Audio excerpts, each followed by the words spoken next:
During the early years of World War II, the Imperial Japanese Navy believed its submarines could operate deep in the Pacific with near total freedom. Japanese commanders felt confident that their vessels could slip through the vast ocean unseen, strike U.S. shipping, and disappear again. But by 1944, things had changed dramatically. American anti-submarine technology had advanced to a point that shocked Japanese crews. One moment in particular left a deep mark on them. When Japanese submarine crews intercepted strange American sonar buoys, they realized the ocean was no longer theirs. In the beginning of the war, Japanese submarines roamed the Pacific with relative ease. They operated around the U.S. West Coast, near Australia, and throughout the vast expanse of the Pacific.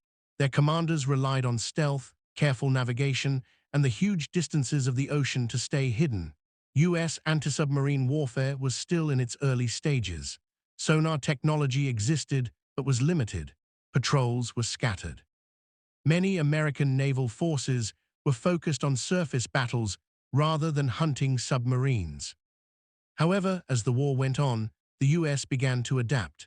Convoys improved their escort tactics. Radar and sonar technology advanced rapidly, and one of the biggest game changers was the development of new airborne anti-submarine tactics.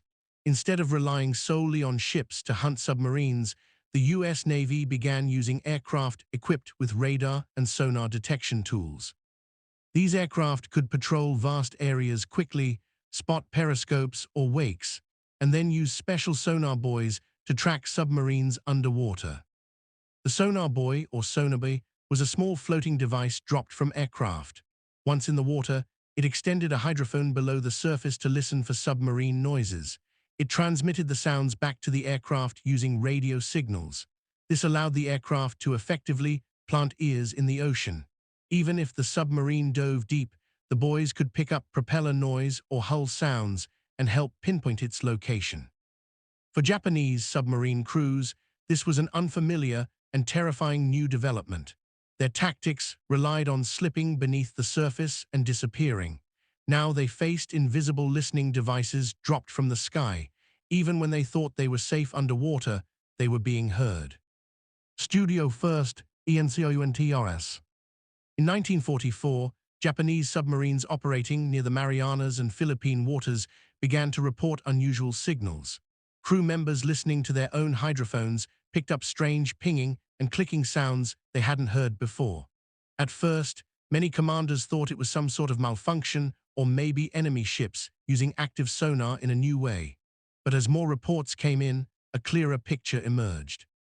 Aircraft were patrolling overhead, and after they passed, these mysterious buoys were left behind in the water. Some Japanese submarines managed to surface at night and recover a few of these devices.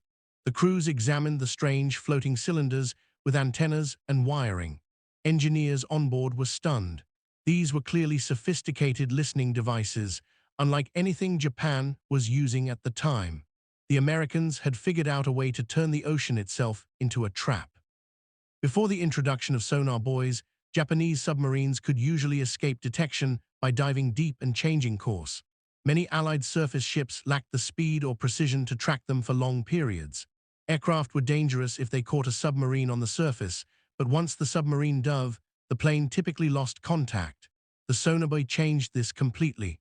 Now, aircraft could drop a string of buoys in a pattern, forming a listening net.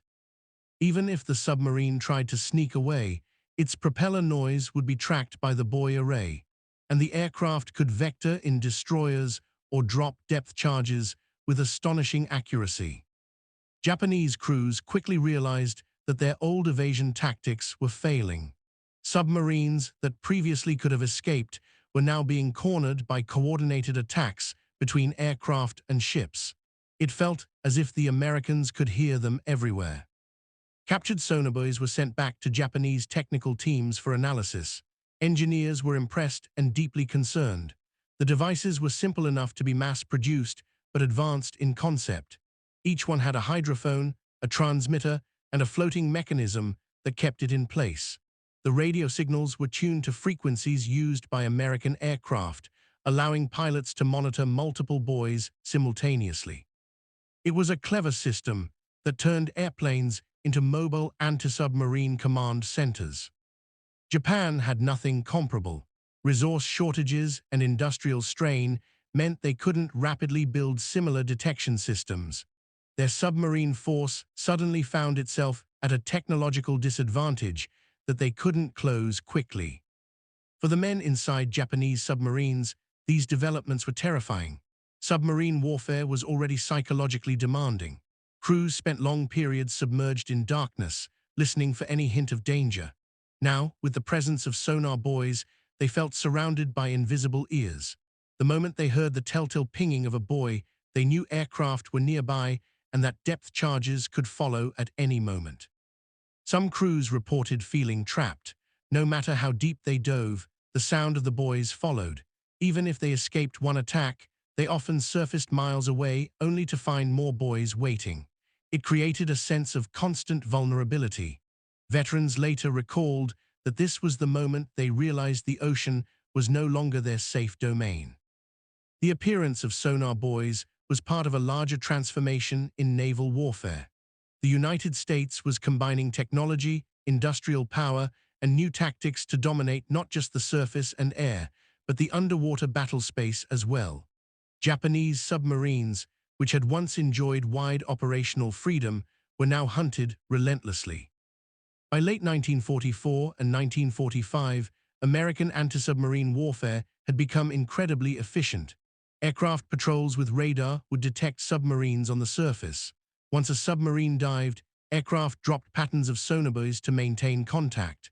Then either the aircraft itself would attack with depth charges or call in surface ships to finish the job.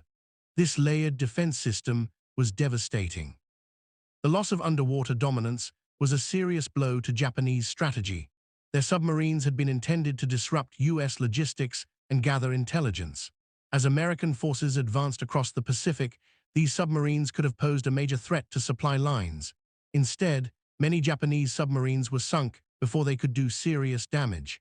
Others were forced to operate in less strategic areas to avoid detection, reducing their impact on the war. The psychological effect was just as damaging. Submarine crews went to sea knowing they were being watched and listened to in ways they couldn't fully counter. Morale suffered, missions became riskier, and many submarines never returned. One often cited incident involved a Japanese submarine operating near the Marianas in mid-1944. The crew intercepted several sonar buoy signals and attempted to evade. But as they turned to flee, more buoys appeared in their path. Aircraft overhead maintained constant contact, relaying the submarine's position. Destroyers closed in and launched a coordinated attack. The submarine was sunk after hours of relentless pursuit. Survivors later reported that the sound of the buoys made it clear they were being hunted in a way they had never experienced before. For the Japanese Navy, these encounters marked a turning point. They had once prided themselves on their ability to navigate and fight in the vast Pacific without being detected. But now, American technology had turned that vastness into a monitored battlefield. The ocean was no longer a place to hide. It was filled with listening devices and patrolling aircraft ready to strike. This realization spread quickly among submarine crews. They spoke about it in debriefings and shared warnings with other submarines.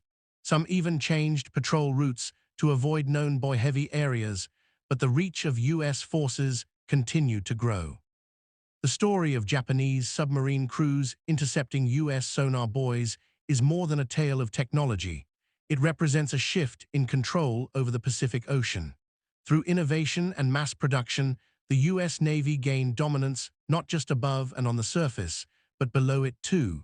Japanese submarines, once hunters, became the hunted. By the end of the war, this technological edge helped the U.S. secure its supply lines, weaken Japanese naval power, and accelerate victory in the Pacific. For the Japanese crews who first encountered those strange floating devices, it was a chilling moment of realization. The ocean that once offered them freedom and stealth had been claimed by a new kind of warfare. Thank you for watching. If you enjoyed this story, don't forget to like and subscribe for more untold tales of World War II. Share your thoughts in the comments below. Which other WW2 naval technologies would you like us to cover next? Until next time, stay curious and keep exploring history.